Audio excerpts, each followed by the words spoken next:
Senhor presidente, senhores deputados, senhoras deputadas, membros da imprensa, pessoas que nos acompanham pelos canais da TV Assembleia.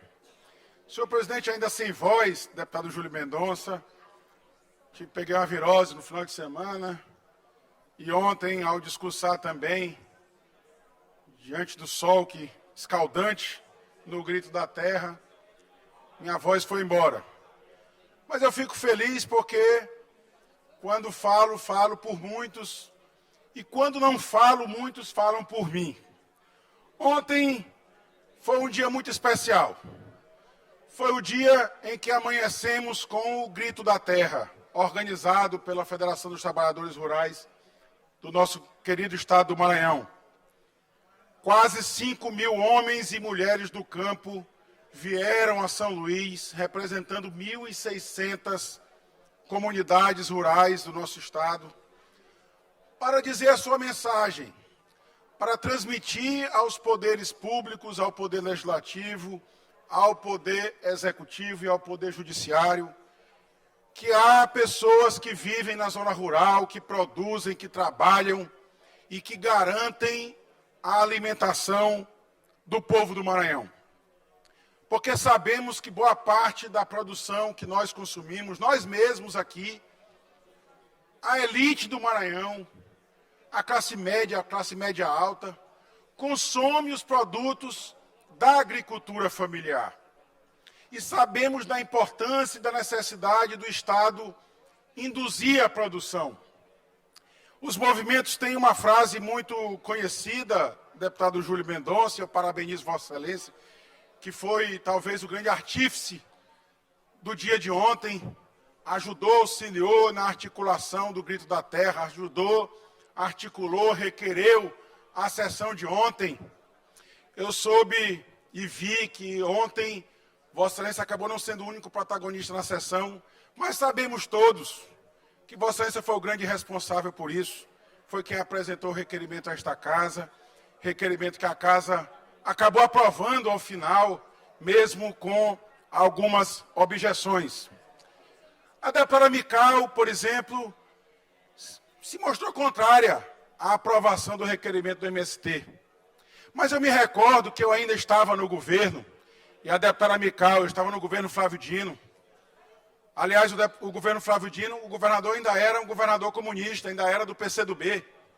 A deputada Mical compareceu ao Palácio, lá eu estava. Eu, inclusive, participei de uma das reuniões, ela e o pastor Damasceno, e que ela ponderava as necessidades pelas quais passavam os membros da igreja e os fiéis no período da pandemia. Era necessário, infelizmente, o distanciamento social, sabemos todos disso. Há quem negue, há quem diga, deputado Rildo, que a terra é plana, e há quem acredite. Eu não acredito no terraplanismo, assim como também não acredito no negacionismo. Mas a deputada Mical ponderou isso ao governador Flávio Dino, ela que era da base do governo comunista, do governo Flávio Dino, e pediu, solicitou um auxílio, um apoio do governo para a igreja. Porque havia membros da igreja, até pastores, que estavam naquele momento com dificuldades até de se alimentar, deputada Andréa. E também dos fiéis. E o governo apoiou.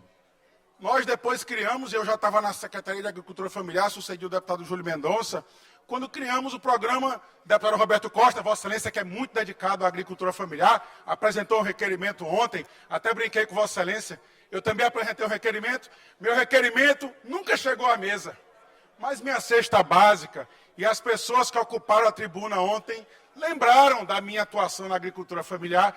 Infelizmente, deputado Glaubert, eu não pude ter a palavra ontem. Mas é natural e do processo político que isso ocorra de vez em quando. Mas, voltando à deputada Mical, que esteve lá, nós decidimos apoiar a igreja, que a deputada Mical, da base do governo, ponderou ao governador comunista Flávio Dino na época, que queria apoio. E garantimos cestas do programa Comida na Mesa. E olha a coincidência, deputado Zé Inácio. Boa parte da farinha que fazia a composição daquela cesta básica, deputado Júlio Mendonça, veio do assentamento Cristina Alves, no município de Itapecuru Mirim, que é organizado, é mantido pelo Movimento Sem Terra, pelo MST.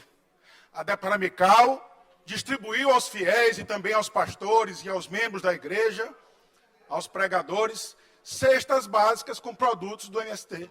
Mas foi a mesma deputada Mical que depois votou contra. Mas eu fico feliz porque esta casa pôde ouvir ontem os reclames dos movimentos sociais do campo.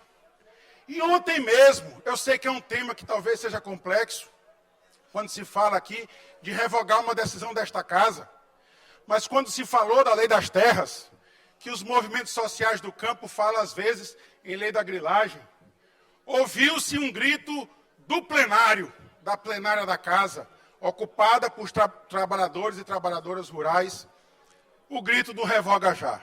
E é esse grito que eu acho que ecoará até que esta casa faça a devida reflexão sobre o tema e administre esse... Concluir. Mais 30 segundos para... Eu agradeço a deferência de Vossa Excelência. É um grito que ecoará nesta casa para que essa casa reflita. As terras devolutas, as terras públicas que pertencem ao Estado, podem e devem ser exclusivas para a reforma agrária, para os agricultores familiares, para as agricultoras familiares. Não podem esses agricultores familiares dividir esse espaço dessa importante política pública com pequenos e médios produtores. Eles devem receber o tratamento exclusivo e esse grito de revoga já que eu faço o convite a todos os colegas deputados e deputadas que reflitam sobre esse tema e que a gente possa revogar a reforma que foi feita em dezembro do ano passado, num requerimento de urgência, aprovada uma lei sem o debate necessário nesta casa. Mas também aproveito para parabenizar o governador Carlos Brandão, que acolheu boa parte das demandas apresentadas no Grito da Terra, como, por exemplo, a conversão das escolas, famílias rurais, as escolas agrícolas de pedagogia e alternância, em ensino em tempo integral e vai pagar a jornada de 40 horas para os professores cedidos pelo Estado para essas escolas. Que esse seja apenas o primeiro passo